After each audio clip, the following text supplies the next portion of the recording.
Hello everybody, and this is Simon Forval, and today I'm getting around to doing something that I've been needing to do for a while, and it is creating the video for an LP workflow. Basically, what I'm doing to get those videos out there. Now, as you could probably tell, most of my videos are unedited. In fact, pretty much all my videos are essentially unedited. For now, I'm still learning to do things with FFmpeg, but right now I basically just upload the raw video to YouTube. Well, I say raw, but you know, the processed footage. Processed footage being what I get with Screencast. And what I'm kind of here to tell you guys, or to show you guys, is how you can get started using the Shellcasting project and basically make your own recordings with it. And if you're so inclined to start let's playing or screencasting or whatever you would like to do on YouTube. So let me just go over to my workspace here. Let's send that window over to here. There we go. Make it nice and small. And I'm going to go over to GitHub because this is where the project is, and this is where all the files are. If you know how to use Git, then you can use that just fine to record stuff and to download this, or if you prefer to use or if you just prefer to download the new version now and again, you can just download the zip file. It does appear that something is not loading.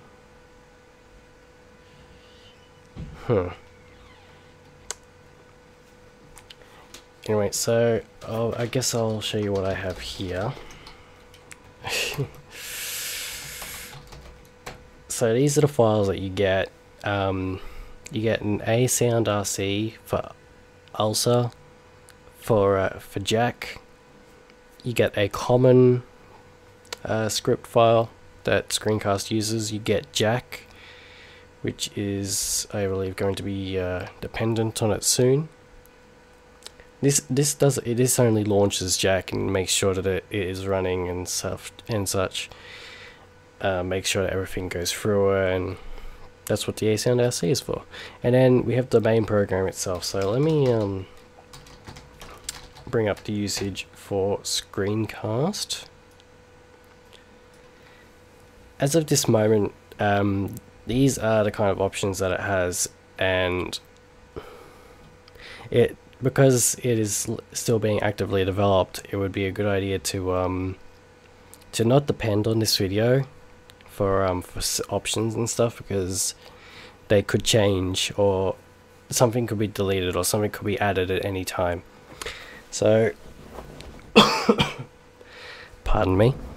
So basically we have, well, if you just want to do a regular screencast, basically all you want to do is type screencast start, and that will if you have Jack running, it will record system audio, but it will record the entire desktop. I believe for people with multiple monitors, it's your first desktop, but don't quote me on that. I'm sorry, I have a bit of a cough lately.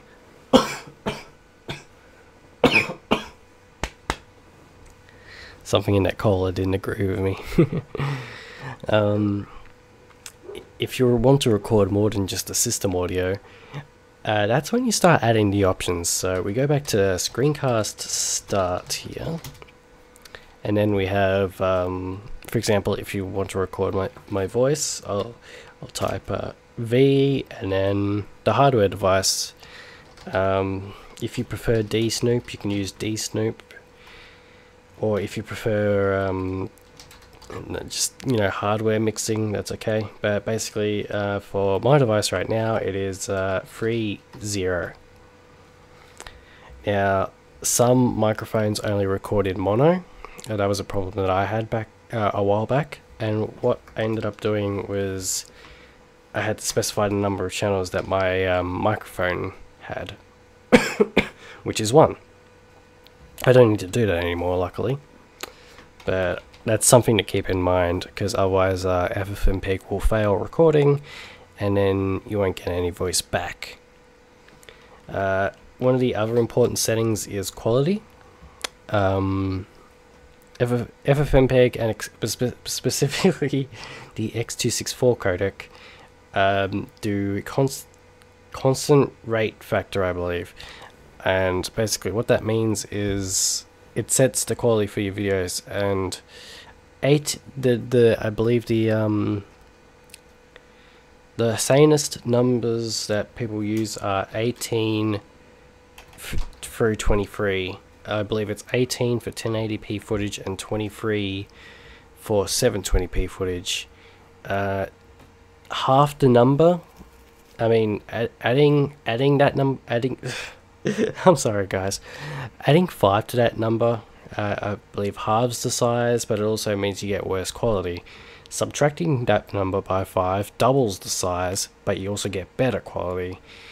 But I have been told that anything under 18 is pretty much useless, so because 18 is supposedly visually lossless anyway, and I believe it goes down to, or up to 31, which don't do 31 guys, it would look horrible. So that's recording. Another option you can have, so for example for my Let's Plays, I start recording with the option window. That would be this one, and that records a window instead of the whole screen. That means that doesn't mean that the recording area will follow the window if you move it, but it does mean that it will capture just that window and anything inside the area there. So yeah, I do use it for recording my Let's Plays, and it works out just fine.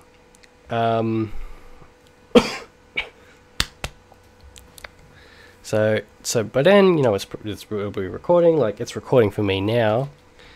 So, you know, whenever I want to finish, I'll type screencast stop, and then, you know, it'll stop recording, obviously, and then you'll get all the different parts of the video in whatever folder you choose to save it to.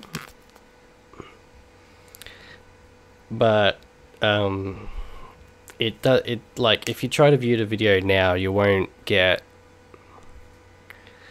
you won't get your voice, or you won't get your system audio. So what you do is you post-process it. Now you can do that by adding the P option to stop, and that will do the post options. And then, or you can just do screencast post whenever you're ready to process them. Like if you've made a long video and you want to process it overnight or something. And you have a couple of options there, setting the audio codec, setting the bitrate, container, volume, video codec. I usually leave all of these by default, and because that gives me gives me nice quality, and it also means that I get a smaller file size, but it does mean it takes longer to actually encode. So and yeah, that's pretty much it. Part of the reasons that I don't always record all the time, pardon me, is because well, one big issue is that the more CPU that you're using, the more likely FFmpeg is to drop frames, for example. And of course, the more the FFmpeg has to capture, the more stressed it becomes and stuff like that. And basically, yeah, you are going to see a lot of lost frames, so it'll make your footage like really stuttery and kind of generally bad to watch. Like if you're getting 4 frames a second. That is really hard to watch, and trust me, I know. Unfortunately, I still have not. Well, I'm starting to get into the habit of watching my videos before I upload them, because even if you're recording, and it looks fine, you don't know whether it is fine until you watch it back. And I'd rather not watch it back on YouTube after I've uploaded it, if you know what I mean.